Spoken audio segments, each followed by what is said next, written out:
Hi అండి, నమస్తే. ఎలా ఉన్నారు అందరూ? నేను మీ Anusha. Welcome back to Telugu రుచులు. ఈరోజు ఎంతో టేస్టీగా ఉండే ములక్కాయ మసాలా పచ్చడి ఎలా ప్రిపేర్ చేసుకోవాలో తెలుసుకుందాం.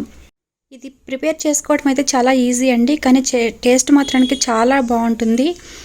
ముందుగా ములక్కాయలని కట్ చేసుకొని శుభ్రంగా వాష్ చేసి పెట్టుకొని తడి లేకుండా ఆరబెట్టుకొని కట్ చేసుకోవాలి. ఒక 2 అంగుళాల సైజు అట్లా కట్ చేసి పెట్టుకోవాలి. వీటిని ఇప్పుడు మనం డీప్ ఫ్రై చేసుకోవాలన్నమాట. స్టవ్ పైన ఆయిల్ పెట్టుకొని ఆయిల్ కొంచెం వేడైన తర్వాత వీటిని ఒక్కొక్కటిగా అందుట్లో వేసుకొని ఫ్రై చేసుకోవాలి. ఇది 15-20 డేస్ వరకు నిల్వ ఉంటుందండి. ఫ్రిడ్జ్లో పెట్టుకుంటే మాత్రం వన్ మంత్ వరకు చాలా టేస్టీగా ఉంటుంది. ఏమాత్రం టేస్ట్లో మార్పు ఉండదు, చాలా బాగుంటుంది. ఇందులో మసాలా కూడా మనం యాడ్ చేస్తాం కాబట్టి చాలా టేస్టీగా ఉంటుంది. మీరు తప్పకుండా ట్రై చేయండి ఈ రెసిపీని. ఇప్పుడు అవి ఫ్రై అయ్యే లోపల ఒక బౌల్ తీసుకొని అందులోకి 1 కప్పు కారం తీసుకున్నాను, 1/2 కప్పు ఉప్పు తీసుకోవాలి, 1/2 టీ స్పూన్ పసుపు వేసుకోవాలి, 1/2 టీ స్పూన్ మెంతి పొడి వేసుకోవాలి. మెంతి పొడి వేసుకోవడం వల్ల ఆ ఫ్లేవర్ చాలా బాగుంటుంది అనమాట. మనం నిలవ పచ్చళ్ళకి మెంతి పొడి వేసుకుంటాం కదా, చాలా బాగుంటుంది. ఇదంతా బాగా కలిసేలాగా మిక్స్ చేసుకోవాలి. ఇప్పుడు ఇందులోకి ముందుగా ఉడకబెట్టుకున్న చింతపండు గుజ్జు ఉంటుంది కదండి, అది యాడ్ చేసుకోవాలి. మీకు ఇది ఇష్టం లేకపోతే లెమన్ అయినా వాడుకోవచ్చు, కానీ ఈ టేస్టే ఎక్కువ బాగుంటుంది అనమాట. అందుకోసమని ఇట్లా వేస్తున్నాను. ఒక 2 స్పూన్ల వరకు పులుపు వేసుకోవాలి, మన ఇష్టాన్ని బట్టి వేసుకోవచ్చు. ఇప్పుడు ములక్కాయ ముక్కలు ఫ్రై అయిపోయాయి కదా, వాటిని ఒకసారి పట్టుకొని చూస్తే అది మెత్తగా అయిపోయింది తెలుస్తుంది అనమాట. బాగా ఎర్రగా ఫ్రై అయ్యే అవసరం ఉండదండి, కొంచెం కలర్ మారితే సరిపోతుంది. ఇప్పుడు వీళ్ళని తీసేసుకొని మనం ముందుగా మిక్స్ చేసి పెట్టుకున్న కారం పొడిలో వేసుకోవాలి.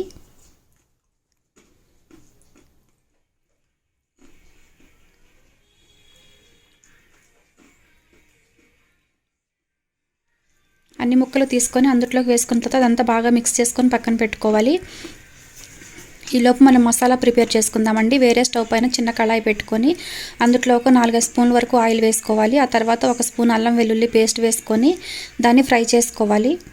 మామూలుగా అయితే అల్లం వెల్లుల్లి పేస్ట్ వేసుకోరు పచ్చడిలోకి, కానీ ఇది మసాలా పచ్చడి కదా, చాలా టేస్టీగా ఉంటుంది. అందుకోసం అని చెప్పేసి నేను మసాలా ఫ్లేవర్ కోసం ఇది వేస్తున్నాను. ఇదంతా కొంచెం పచ్చివాసన పోయే వరకు మంచిగా ఫ్రై అవ్వాలండి.